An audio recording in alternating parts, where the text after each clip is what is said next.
السلام عليكم على كل اللي بيشوفونا، واهلا بيكم في مطبخ سيسي. ان شاء الله النهارده هعمل الفول المدمس. باذن الله الطريقه تكون سهله، وهو الطلب مني اكتر من مره، خصوصا من فانز بحبهم جدا من العراق. وان شاء الله النهارده نعمله مع بعض. اول حاجه هتكلم عن الفول. الفول اللي انا معايا كيلو فول، طبعا انت ممكن تعملي اقل من كده. انا نضفته طبعا من اي حاجه فيه. ده فول بلدي اللي هو الفول المصري. لان في نوع فول تاني بيبقى مستورد، هو ارخص. الكيلو من ده ب12 جنيه من الفول البلدي. الكيلو الفول المستورد ب5 جنيه. وده اللي هو الفول اللي بيستخدم في كل محلات الفول في مصر، اللي هو الفول اللي بيبقى رخيص شويه. وبرده بيبقى طعمه حلو جدا وبيستوي اسرع وكده يعني. ده الفول الصغير، ده الفول البلدي بتبقى حبايته كبيره شويه. اما الفول التاني بتبقى الحبايه بتاعته صغيره. فانا هغسلهم وهنقعهم. دي قدرة فول. دايما بدمس فيها الفول. لو ما عندكيش ممكن تعملي في حله، احط فوقه ميه.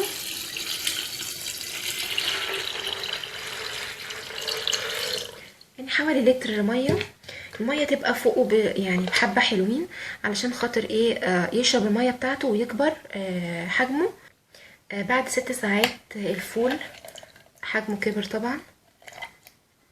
اهم حاجه الميه تكون فوقه. هحط له ليمونه كبيره، نصين. لو ليمون صغير يبقى تحطي ليمونتين، 2 كوب صغيرين. ومعايا 2 طماطمايه مقطعهم 4/4، هحطهم عليهم. ده بيخلي الفول طعمه حلو، ولونه بيبقى احمر وجميل. في ناس بتضيف عليه عدس، يعني بيضيفوا عليه عدس زي ما تحبي.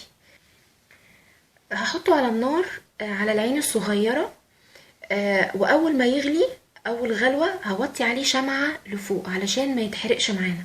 هوطي عليه شمعه. غير كده كمان ده طبق فيه ميه بحطه عليه. ليه بقى؟ لان طبعا شويه شويه الميه بتاثر بتاعه الفول، طبعا بتخلص. فالميه لما نحط الميه دي فوق الفول طول ما هو على النار، الميه دي البخار اللي بيطلع من الفول بيسخنها، بيخليها سخنه جدا.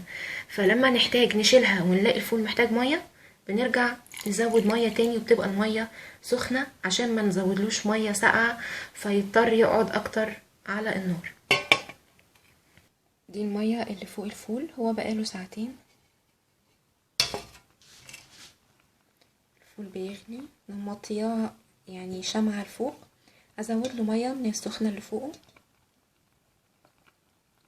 طبعا الفول التاني بيستوي اسرع من ده بكتير، اسرع من الفول البلدي. هرجع احط تاني فوق الميه. الفول قعد على النار حوالي 4 ساعات. الفول طبعا شايفين عامل ازاي اهو. تيجي تمسكيه، اوه مولع. هو اصلا هو اتفتح، حتى فتح مني اهو. مش فاهمه ازاي تيجي تمسكيه تلاقيه مستوي، ما تلاقيهوش ناشف. اهم حاجه ان انت لما تحطيه، اول ما تحطيه على النار ما تحطيش عليه ميه كتير، لان الميه دي هتفور. فهياخد لون الطماطم وهياخد لون الفول نفسه، وتلاقيه نازل على الحله بتاعتك او القدره. هيفقد اللون بتاعه وهيبهدل البوتاجاز. فانتي تحطي ميه يدوب فوقه، وكل ما تحتاجي ميه تحطي ميه من اللي فوق الطبق زي ما انا عملت. طبعا بعد ما بيبرد بتقدري تشيليه في اكياس، يعني تعمليه مثلا على اكياس صغيره وتحتفظي بيه في الفريزر، وتسحبي منه. يعني اللي تحتاجي تقومي مطلعاه من الفريزر وتسيبيه تحت في التلاجة شويه، عشان ما تخرجوش بره بحبش انا دايما اخرج الحاجه من الفريزر على بره. بحب انزلها التلاجة عشان يبقى تنزيل الحراره بتاعتها ميبقاش مفاجئ. اهو شايفين الفول مستوي ازاي. ممكن تضربي الفول في الخلاط وهو سخن، ممكن تاخديه ضربه في الخلاط. بدل ما تقعدي كل ما تيجي تعمليه تهرسيه، ممكن تاخديه نص ضربه وبتضربي معاه الطماطم والليمون، بيدي طعم حلو قوي. وان شاء الله هنزل طريقه عمل الفول بالخضار، يعني فول محبش كده، والفول التاني هعمله بالصلصه تحت الفيديو في صندوق الوصف. يا رب يكون الفول عجبكم النهارده، ومستنيه تعليقاتكم واعجاباتكم على الفيديو ان شاء الله. وما تنسوش تعملوا لنا لايك وشير واشتراك في القناة.